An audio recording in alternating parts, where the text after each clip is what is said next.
Muli mutya mikwano gyaffe abatava ku Harold Kaija official abalaba bu video bwaffe mumanyi juzi mbadde nkubanya mu video bw'oluzungu bungi ne bantegeeza nti mikwano gyaffe bangi mu video obwo tebakolera bulungi nensalawo mweno period tubeeko ensonga zetunyumyako nga tuzinyumya mu lulimi lusinga okuwuliziganya era nate olwaleero nzize tubeeko bwe tuwuliziganya tubeeko bye twogerako tusobole okulaba nti nga tutambuza bulungi ekintu kyaffe. Nina ensonga zimbobya omutwe. Bantu baŋŋamba okwogera ku musajja ono Abel Kandiho, omusajja America gwe bassaako sanctions oba bw'oyinza okuyita baani nga bamugaana okuyingira America. Naye abantu bakubuuza mukyogerako ki, abamu ne basanyuka. Yes, kirungi nti babagaana okutambula era bangi bagaanye, naye nze America enkola yayo ey'ebintu nengitunuulira mu ngeri nti emala obbagaana ate enkya negaba obuyambi, kubanga abasajja bano tebagenze bagiirawo omubiri nga mu njogera y'ennaku zino mu nsi zoyinza okusanga ez'endala, ensi nga zi Somalia naawala gye na pwetesaayo, bano abasajja bagiirawo omubiri. So oluusi ngana endowooza nti baba bafunye embunyiivu. Naye olwaleero njagala maaso gange katunule awalala kaleme kutunuulira, kubanga ekyemiggo bagitukubya ya abasajja batukubya emiggo, abasajja bakuba. Nze buli nkovu gye nnyina yakutandikira ddala kwenu ya miggo egya Safe House, Kireka, Kololo, bo watugunze. Naye lwaki America ebasaako envu? Era kubanga oli bw'aba akuwa ekibonerezo, akuwa ekibonerezo ky'amanyi bwe kijja kunyika. Kandiho ssente z'olowooza zibasiba, mulowooza bukadde 5-10 obwa Uganda? Ssente zibasiba Kandiho ssente mpitirivu nnyo nnyo nnyo. Olwemu abamu bwe mba mukola abali e Dubai, abali mu America, abali e Kampala, we Dubai akola ng'ateekateeka majja kudda e Kampala ewaabwe, aguleyo kapoloti azimbeyo akoleyo bizinesi. Bwe kiri n'ali mu America, n'ali e Canada, n'ali Australia, ali e South Africa, ali e Korea, ali e London, ali e Kenya, ali e Turkey, ali e China, ali e Netherlands, n'abalala mikwano gyange na gino mukola mulowooza kuddako. Ali e Kampala akola alowooza kudda Masaka, bw'aba yava Masaka, bw'aba yava Mbarara, bw'aba yava Gulu, bw'aba yava Busoga, wherever. Kanya bannaffe kati Uganda bagifudde nga gye bakola, gye bakuba ekyeyo, ng'era eyo gyola mu America kati gye bayiteeka. Era nja kubategeeza bannaffe bangi n'abaana baabwe wano e Uganda tebakyaliwo, bakyala baabwe tebakyaliwo, bakyala baabwe ssente, bakyala baabwe babeera eyo, kati ono bw'akola ssente n'aweereza abantu eka. Era bw'olaba bamusaako ennatti babeera abamu zigenda kumuluma, kubanga ajja kuba takyasa agenda kulaba famire ye. Bw'aba bazigaseeko nga bano badde bazeeko eno okumulabako e Kampala, bajja kuba tebakyasa kuddaka. Njagala mukitegere bwe kityo. Era bagenda okuteekayo, bateekayo mu zi miliyoni za $, oba mu zi biliyoni za shilingi. Ennati za America zikutegeeze tibannaffe abatukulembera batubbye nnyo. Buli kawasente kola abakabbye. Buli kantu konna ne bakeyagayiza. Waliwo omwana w'omuntu omu omwami mumanyi baba bali ku Acacia kweze ebbala z'emmanyi ziri ku Acacia bazimanyi banne bamujega bakamala sini ey'omukaaga namugamba gwe kyalo oludde okulabika akakusose fayini buli ekipa emu eya bbiya nagamba mumanyiraani ndagidde buli ali mu bbaala anywe. Bwe bamala okunywa bano bali bagamba ha ono yeeraze kakirabe nga balowooza bagenda mukwata bamusiba akirabe. Omwana ajjayo kaadi n'asazaako ng'enjogera ennaku zino nga teyesise na kwesiga. Ezo miliyoni 15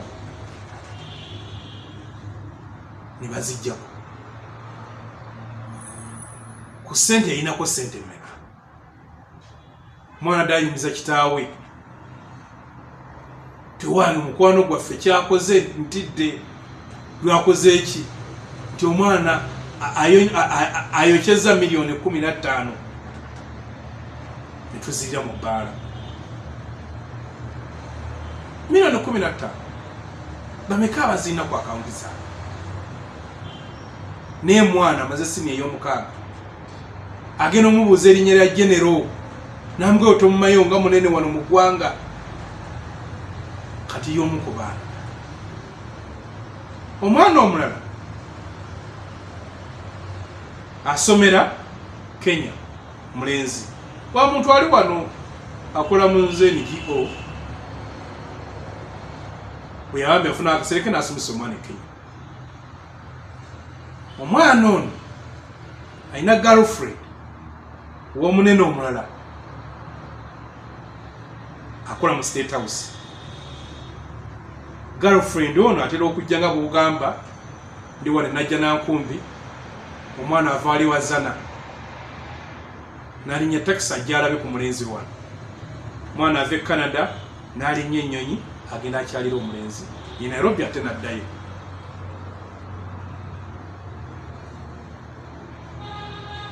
Omukyala wa genero omulala aba agenza okukola shopping e India e China akubira omukyala mukwano gwe nsigazaayo emitwalo 3 olowooza n'omuga siringi aga $.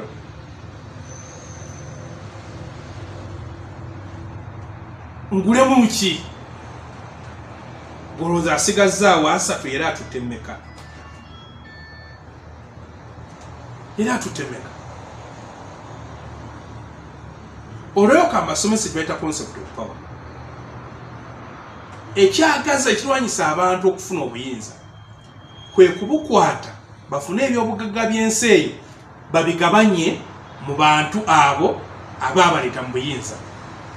Halo kikwasa kyagaza abantu obuyinza bakwate ebyobugagga by'ensi eyo babigabanye mu abo bayinza okuyita abawagizi baabwe.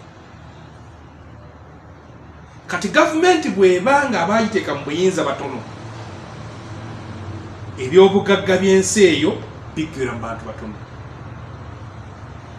Kyovula ffene waffe twalanze no campaign egamba nti twagala revolution erimu abantu abangi.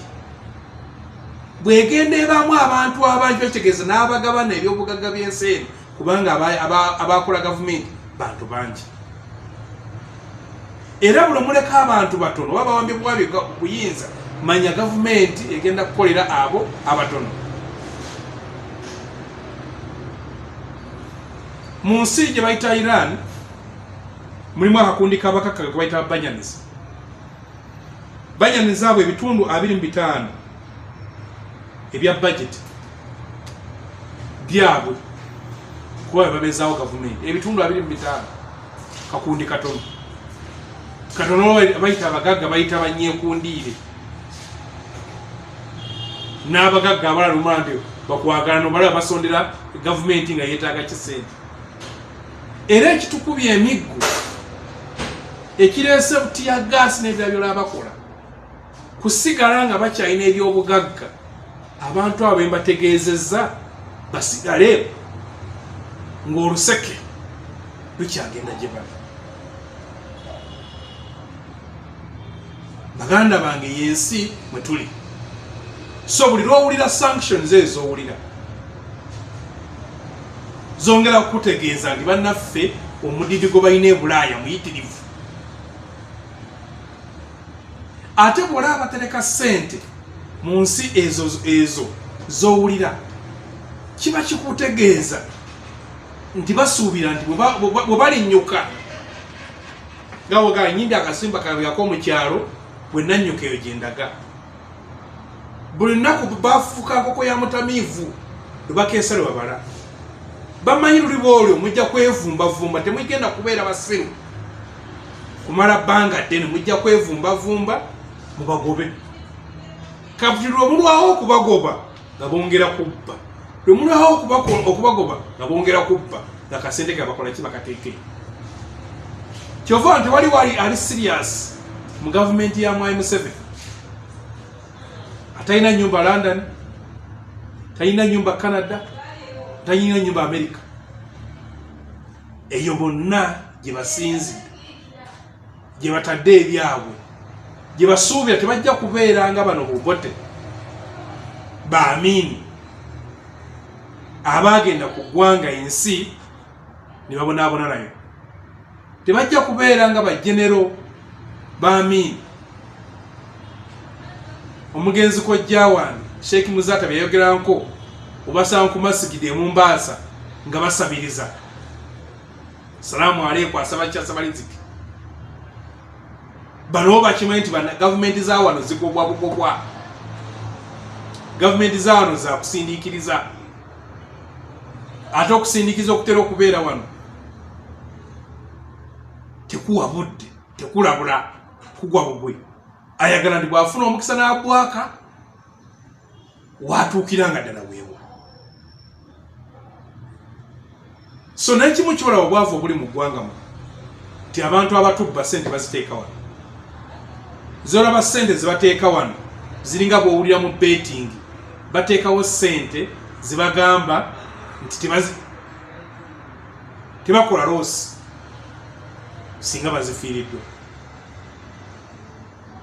Alo, wano bateekawo ssente z'ogamba nga wola ku betting bagambamu busiba ssente ezo zokka ezitaakuluma. Ssente z'owulira ezinaakuluma tozisiba. So nga mukyalowooza ku kandiwo ne banne okubassaako envubo, mumanye nti ekibonezo kye bali mu kubawa kiraga nti ebirungi byabwe ebisinga biri eri. Amayumba gaabwe amalungi agasinga gali eri. Ebyobugagga byabwe ebisinga amaanyi biri eri. Akawunti zaabwe ezisinga obunene ziri mu Amerika. Ne basajja mwe mutubbye nnyo. Basajja mwe mutubbye nnyo mwayitukwatiddwa ekisa. So wempija bannayuganda nti obudde butuuse tusitukire wamu tugembe ekimala kimala. Bwe mutaakula ekyetaagisa tugenda okukola obuddu, abaana baffe bakole obuddu ne bazzukulu baffe bakole obuddu. Ekibi ky'obuddu kye buliko nti bw'ozaala omwana ozaalira oli gwokolako obuddu. Wa bodaboda yangambye ayina mulirwana we yagenze n'amubuuza tulina abaana meka nti nyina bataano. Te abayitirivu nti tubazaalira mmwe musobole okuba nga babakolera oba usigalo olongoosa tooyi n'ebirala. So nga muyingira omwaka ogujja tandika okufumiitiriza buki bwe tuyinza okujja eggwanga lyaffe mu buwambe okulijja mbana abasajja abatunoonyose abatubye, abatwavuwaza, abatufudde momboze gwanga lyaffe. Mwebale nnyo, mwebale nnyo. Baagaliza mwaka 2022 ogw'essuubi, ogw'amaanyi, ogw'okwenunula, ogw'ebikolwa, tulabe nga tuli mu ggwanga naffe bwe tugamba nti yes tuli mu ggwanga lyaffe, naffe mwe tunayitibwa nti tuli basajja n'abakyala abali mu ggwanga lyaffe. Mwebale nnyo, mwebalire ddala. Mukama Katonda abakuume. Ssaabasajja Kabaka